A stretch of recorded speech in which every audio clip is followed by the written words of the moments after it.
So let's see this final lemma of this section. So here we prove that any two antiderivatives of a function which has antiderivatives differ by a constant. That's what this result basically says. But let's see the actual statement also. So we have a function f, real valued function of course, on a bounded interval I, and the function has two antiderivatives f and g.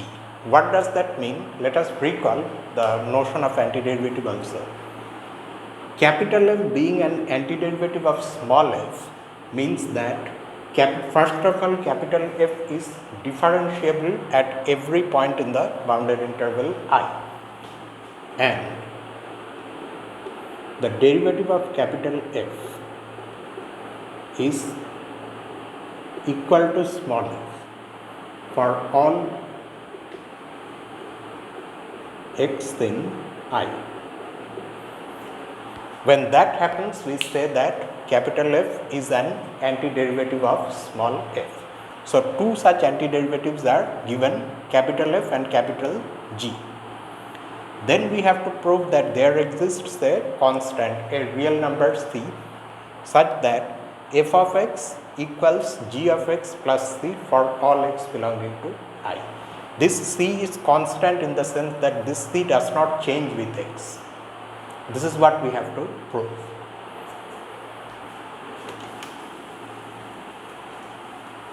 There is one more subtle thing which is about the interval I. It is simply stated that I is a bounded interval. You may think that this will include the case where I is degenerate. However, that does not make sense. I mean, if you think of I as a degenerate interval, then the fact that say capital F is an antiderivative of small f does not make sense. Why? Because recall that capital F first of all has to be differentiable at every point in I. Now, if you recall the definition of derivative itself, say you have a function g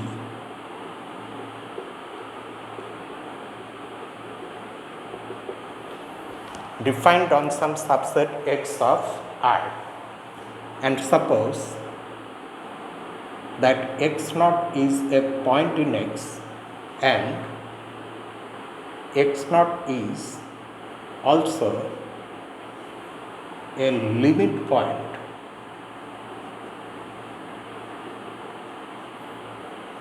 of x, then only we can ask whether g is differentiable at x naught, because by definition the derivative of g at x naught is this limit as x is approaching x naught on the set x difference x naught f of x, we are talking about g. So g of x minus g of x naught divided by x minus x naught. This was the definition of the derivative of g at x naught. Now it's a different matter that the limit may not exist, but to be able to at least consider the limit, the point where you are considering the limit has to be an adherent point of this set. And for that to happen, every neighborhood of x naught must contain at least one point of x difference x naught. In other words, every neighborhood of x naught must have at least one point of x that is not equal to x naught. And that happens precisely when x naught is a limit point of x. Okay, fine, so what? See, the thing here is this. If I is, say, this degenerate interval where, say, there is only one point x naught, obviously this point is not a limit point of I. No finite set has a limit point in the system of real numbers. And that is why in this statement, although it's not explicitly stated, but I is not degenerate. I has to be non-degenerate. In other words, I of course it's non-empty, and I also is not this type of interval. So I has some length. It is non-degenerate. So with that understanding, we now see the proof.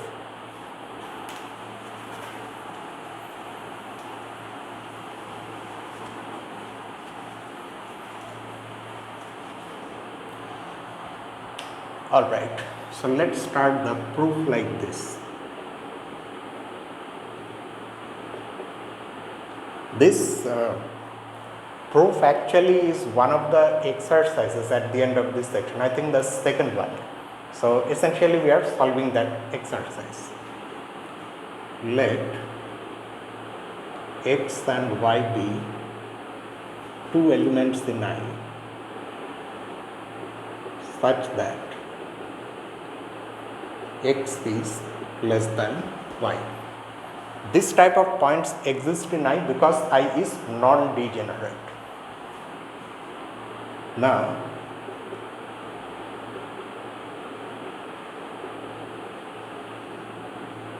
consider the function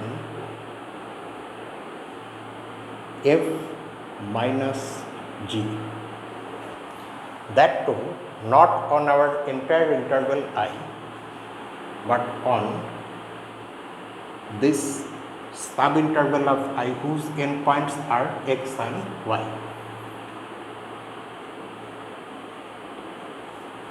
So actually how we get this function? We consider our normal f minus g, which is a function from I into R, and then restrict that to this interval. So it's a well-defined function. Moreover, from the algebra of derivatives, we know that since f and g are both differentiable everywhere on I, so this difference is also differentiable everywhere on I. And in fact, the derivative of f minus g is f prime minus g prime. That also comes from algebra of derivatives. And that is why this is also differentiable on this smaller subinterval. Since f and g are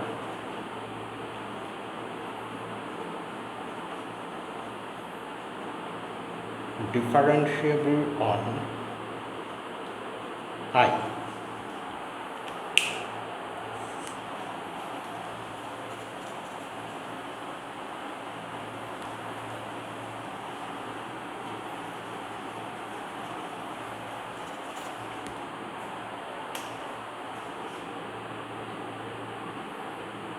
f minus g is differentiable on I and hence on this subinterval. So, and that implies what? That implies f minus g is continuous as well. Every differentiable function is continuous on this, and let us also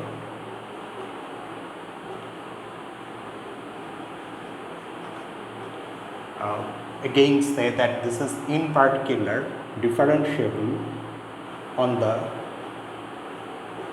open interval x comma y. So you can guess where this is going. We are about to apply the mean value theorem on f minus g, which we can because of these conditions. Oh, and note one more thing, that differentiability at the endpoints and continuity at the endpoints are one-sided. So, by the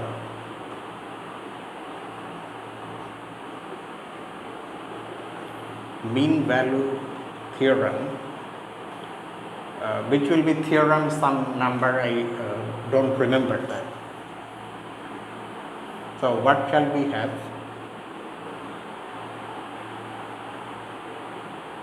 F of y minus g of y. This is the value of the function f minus g at the right endpoint, minus the value at the left endpoint.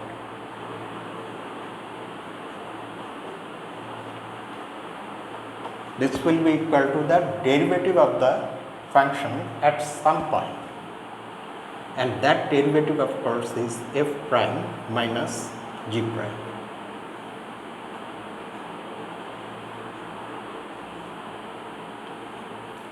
Times the length of the interval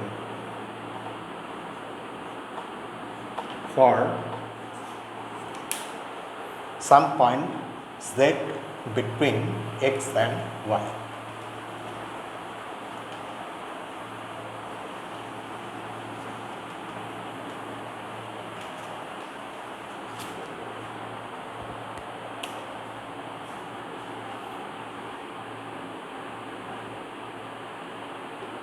Between x and y in this sense.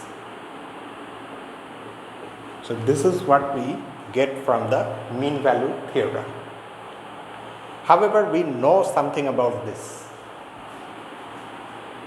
Note that since capital F is an antiderivative of small f, so f prime will be equal to small f.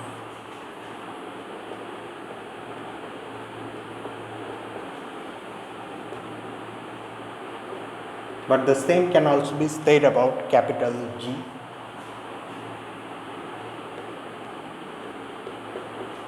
And that is why this difference actually is 0. So that means the right hand side is 0.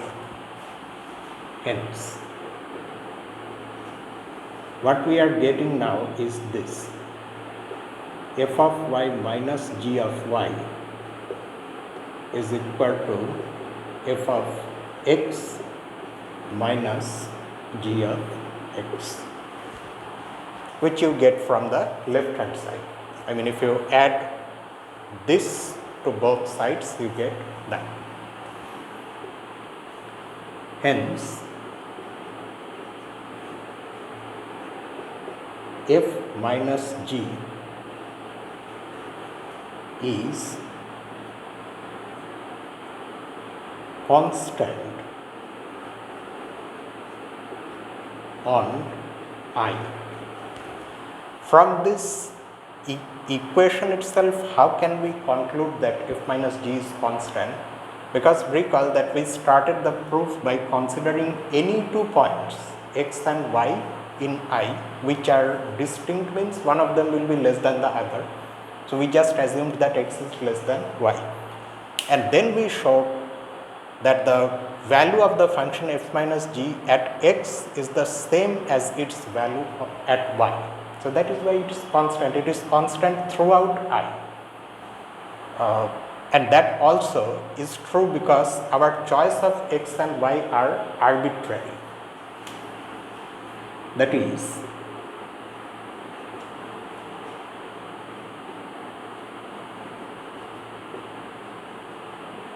there exists a real number c such that f of x minus g of x is c regardless of what x is, or in other words, f of x equals g of x plus c for all x in I. So that is the proof, and this is why when we learn integration for the first time in school, at that time integration is exactly the opposite process of differentiation. So we are taught that it's called indefinite integral, and those indefinite integrals of the integrands actually are just antiderivatives. For example, we learned in school that the derivative of sin x with respect to x is cos x. In fact, we prove it, okay, using the definition of derivative and those familiar limits, that limit of sin x divided by x as x approaches 0 is 1. So using those things we prove this. And then we are taught about antiderivatives or indefinite integrals like this. Because the derivative of sin x is cos x, so the integral of cos x is sin x. However, we are also told that because the derivative of constant is 0, so you actually have this as well.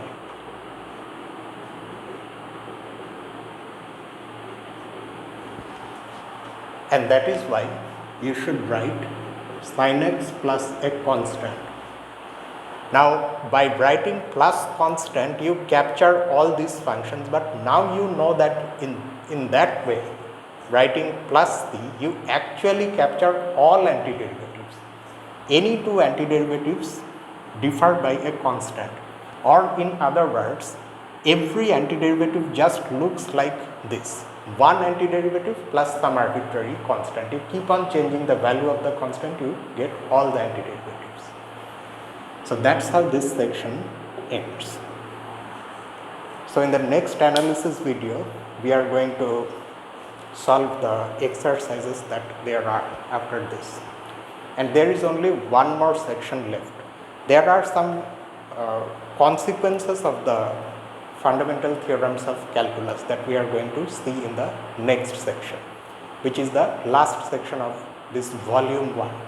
After that, we will start volume 2, where we have metric spaces, uniform convergence of sequences of functions, Fourier series, multivariable calculus, many things are there. Liebig integration is also there. And tomorrow, as usual, of course, we have our number theory. So that's just it for tonight. So see you tomorrow with number theory. Until then, this is me, Lucifer, from A Mathematical Room. Have a nice day.